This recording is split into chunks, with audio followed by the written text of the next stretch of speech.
അസ്സലാമു അലൈക്കും. ബിലാൽ റളിയല്ലാഹു അൻഹയുടെ ജീവചരിത്രത്തിൻ്റെ രണ്ടാം ഭാഗം. ബിലാൽ റളിയല്ലാഹു അൻഹ അങ്ങനെ മക്കയിലെ ഒരു ഉയർന്ന കച്ചവടക്കാരനായി മാറി. സ്വാതന്ത്ര്യം കൂടുതൽ കിട്ടിത്തുടങ്ങി. അങ്ങാടിയിലെ തനിക്കേറ്റവും ഇഷ്ടപ്പെട്ട കൂട്ടുകാരനായ അബൂബക്കർ സിദ്ദീഖ് റളിയല്ലാഹു അൻഹയുമായുള്ള ചങ്ങാത്തം അവർ കൂടുതൽ കൂടുതൽ അടുപ്പത്തിൽ ആയി.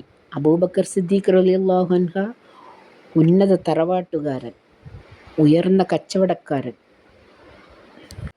ബിലാൽ റളിയല്ലാഹു അൻഹയാണെങ്കിലോ ഒരു അടിമയുടെ മകൻ.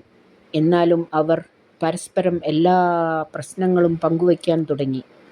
അപ്പോഴാണ് ബനൂ ജുമഅ് ഗോത്രക്കാരുടെ കാഫില പുറപ്പെടുന്ന സമയം.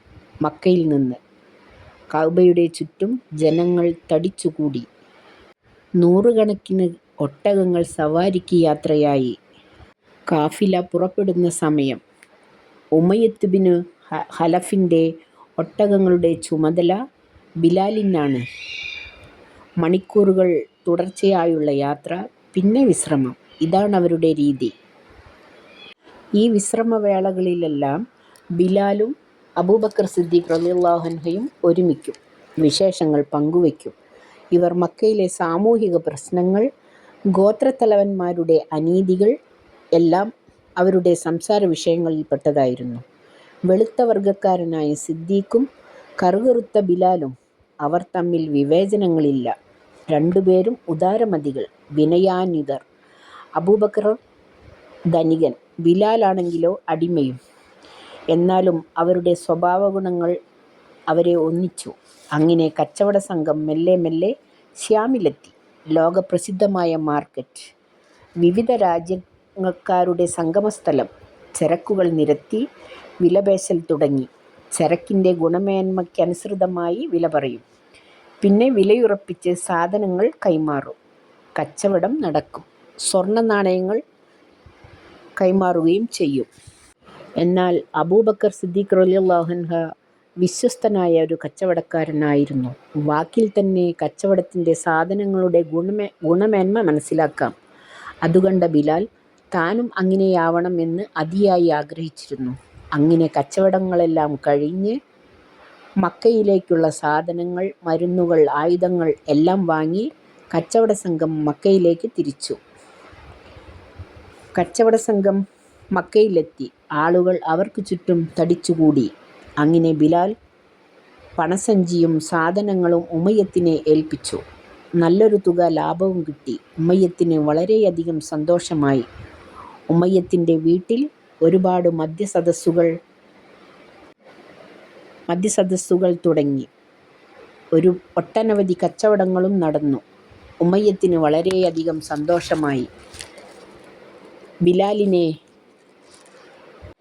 തൻ്റെ കച്ചവട സംഘത്തിലെ ഉയർന്ന ആളാക്കി മാറ്റുകയും ചെയ്തു. ഒരു ദിവസം ബിലാൽ റളിയല്ലാഹു അൻഹയും സിദ്ദീഖ് റളിയല്ലാഹു അൻഹയും ഒരുമിച്ച് സംഭാഷണത്തിൽ ഏർപ്പെട്ടു. ആ സമയത്ത് അബൂബക്കർ സിദ്ദീഖ് റളിയല്ലാഹു അൻഹു റസൂലിനെപ്പറ്റി വിവരിക്കുകയും ചെയ്തു. അത് കേട്ട് ബിലാൽ കോരിത്തരിച്ചുപോയി. പക്ഷേ ആ സമയത്ത് ഉമയ്യത്തും നേതാക്കളും റസൂലിനു നേരെ തിരിഞ്ഞ സമയമായിരുന്നു.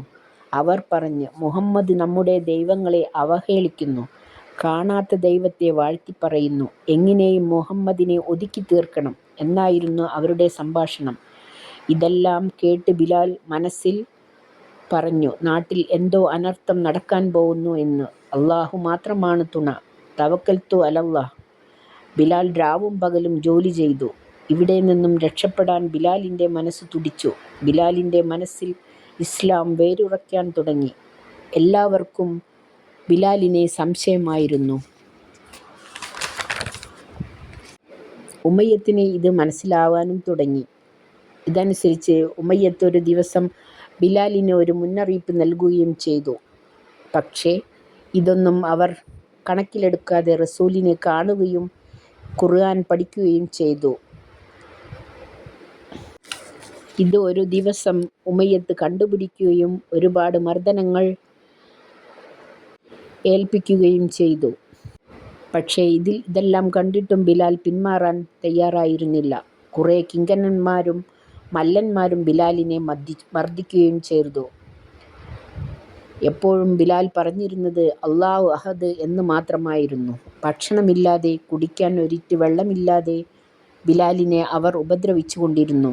എല്ലാ മർദ്ദനങ്ങളും അവർ ഏറ്റുവാങ്ങി. ബിലാലിൻ്റെ കൈകാലുകൾ ബന്ധിച്ച് ചുട്ടുപഴുത്ത മരുഭൂമിയിൽ ബിലാലിനെ കിടത്തുകയും ചെയ്തു.